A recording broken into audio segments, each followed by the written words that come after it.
Hey, awesome people of YouTube. Welcome back to the First Descendant video or TFT video. In this one, we're going to be talking about the patch that has released. It's released an hour as of recording this video. It is new, big thing. It just came out of nowhere, right? But before we get started, I just want to say, if you do enjoy this type of videos or enjoy the First Descendant content I've been providing, do help me out by leaving a like, comment, and especially subscribing. Let's get that 1K. We also do stream every single day from 4 p.m. and we do have our own Discord. All those links are down in the description, so do check them out. But with that said, let's talk about the update. The patch and slash update came out, just like I said, an hour ago. It's pretty big. It talks about a few things that came out and some of the upcoming changes. So let's get into it. I'm going to be viewing it on Xbox, so pardon the beautiful stuff. It is definitely a really nice update. Hopefully, would you please load? There we go. I apologize for that. So the First Descendant hotfix patch, or hotfix 1.0.4. So it came out today, 2:40 p.m. Pacific, now 5:40 a.m.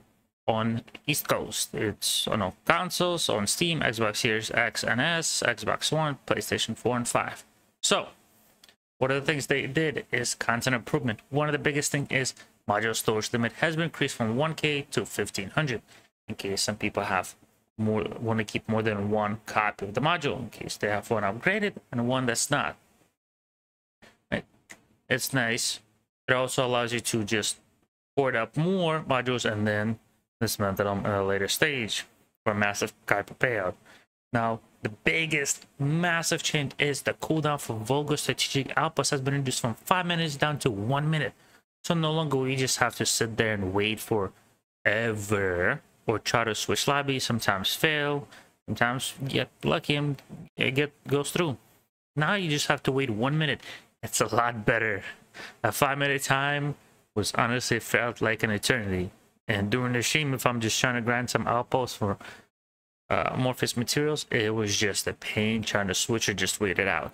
But this 1 minute time is definitely massive thing for us all. Now that also the spawning time between monster respawn have been increased and the ward amount has been adjusted at the vulgar strategic outpost. So what that means is lobby run is not gonna be as effective. I don't know how bad it is and how big are the rewards, but it does seem like a good thing that we're getting better rewards. It does suck that the respawn of the mobs is lower, or they increased, I mean, so they take longer to respawn, but more rewards means more places to grind gold. Also, void fragments will now drop when defeating monsters in special operations. There'll be most void fragment drops of the special operation neutralize the void experiment. That is pretty good. No longer will you just have to do void fragments specifically, just get them in other places. It's pretty nice.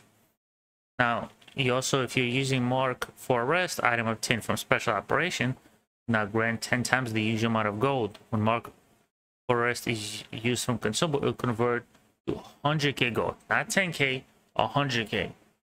Just massive. It definitely helps with the goal, because especially if you're doing those special operations, it is worth it because you can do it for XP. You might be doing it to try to get some amorphous materials, or just want to do something in your downtime. It definitely helps. And the high value mark for Arrest is now 1 million gold. It is definitely pretty big buff for that. Because as we know, the gold is just a bottleneck for everybody. Just to go for transcendent modules from nothing to max it out is going to cost you over 5 million gold. And that is a lot of money. As you can see, they talk about the adjustment for the Wabi. With the adjustment, the reward amount at the Fortress Outpost has been reduced. However, to ensure the Wabi run remains popular, hunting ground like Ambush Point and the Final Run, we have set the reward efficiency significantly higher than originally intended. We hope to provide numerous farming spots in the First Descendant, each with a unique characteristic and usefulness to different descendants. Instead of reverting into Volberan to its original design intent. You know? So it just pretty much goes over to what they stated before.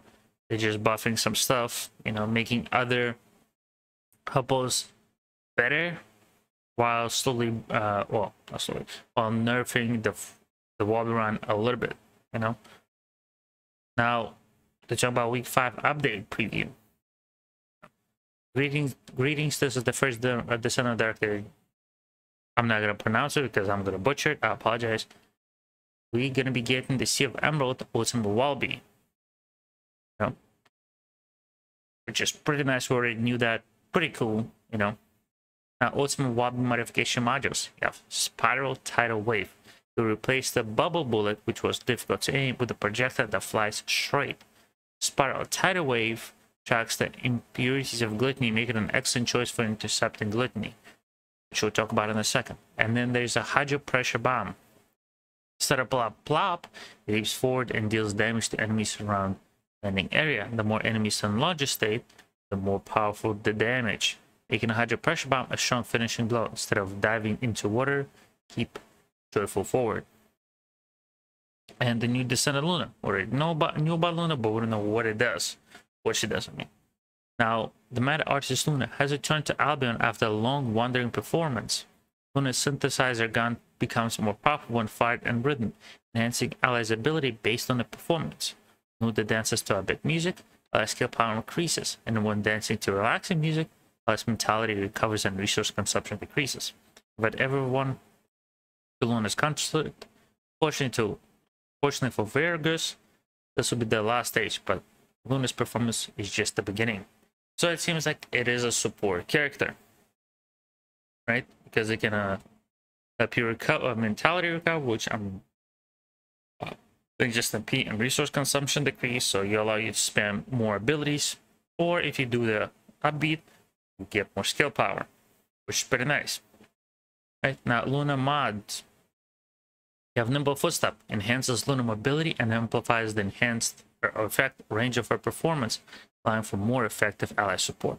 So just getting more range for her stuff and mobility, which could be nice. We don't know how mobile or not as mobile as she is. And then there's Nurse Surge, transforms Luna from a supporter to a combat dealer, dashes towards enemies in rhythm, dealing damage to nearby enemies. When the inspiration gauge is full, summon the stage to recover mental strength and shields. Provide enemies with terrifying musical experience with Noise Surge. And as we talk about Gluttony with Ultimate Wallaby over here with Spiral Tidal Wave, the Gluttony is the mutated Devourer type. Gluttony is a giant that indulges in void energy. It is equipped with a system to mine void energy, a cooling system to cool the heat generated during the process. To counter Gluttony, you need measures to withstand its cooling performance and judgment to exploit its greedy temperature. Sub Gluttony and collect new ultimate weapons and external components. There's definitely gonna be a mechanical fight.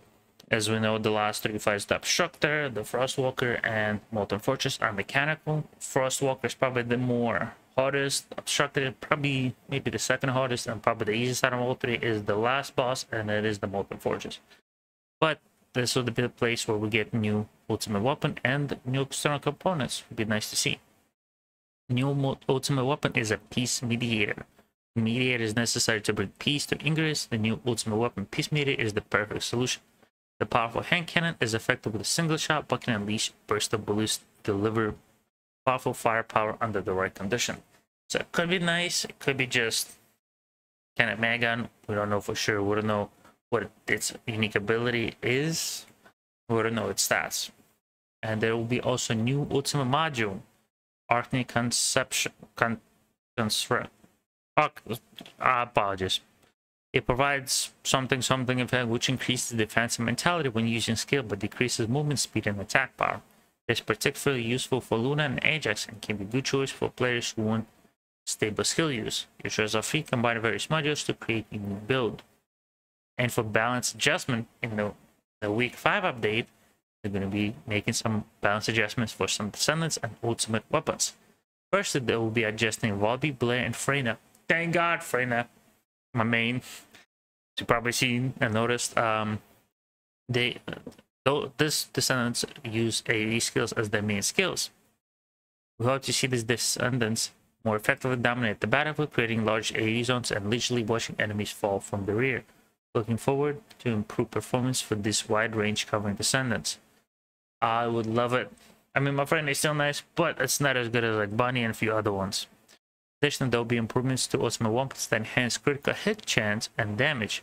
During Legacy, Machine Gun, Secret Guard, and Tactical Rifle, and the Zesha Devotion, which is Handgun, will be improved to boast more powerful firepower with critical settings. So, if they increase in during Legacy, hit chance and damage, it will be a really, really nice machine gun. I think it already has, I believe, it's either 10 or 20% critical hit. I think it's 20. It's already pretty powerful. Zesha Devotion has a pretty good crit hit rate. I'm not sure about Secret Guard. However, Greg Reversed Fate, Tactical Rifle will be adjusted to activate its unique effect and more chances. We're also improving the functionality of single shot weapons, allowing players to choose between single shot and rapid fire modes. Right? So, there'll be more permissible convenience to be included in the week 5 update. Plus, new cosmetics that many players have been waiting for will be out. Please just wait one more week. I will always be waiting for you in Albion in August 1st. So exactly a week, well, almost a week from now. Next Thursday is when we'll have this update. So that is pretty massive. This patch, hotfix is massive, just allowing us to get more gold through other ways, allowing us to farm outposts way more efficiently, getting more module spots, more ward fragments, different things, and just a preview of a little bit of new Descendant, the new mods, a few other things. But with that said, I hope you enjoyed this video. If you did, leave a like, comment, subscribe. Hope to see you in the next one. Have a good one. Bye bye.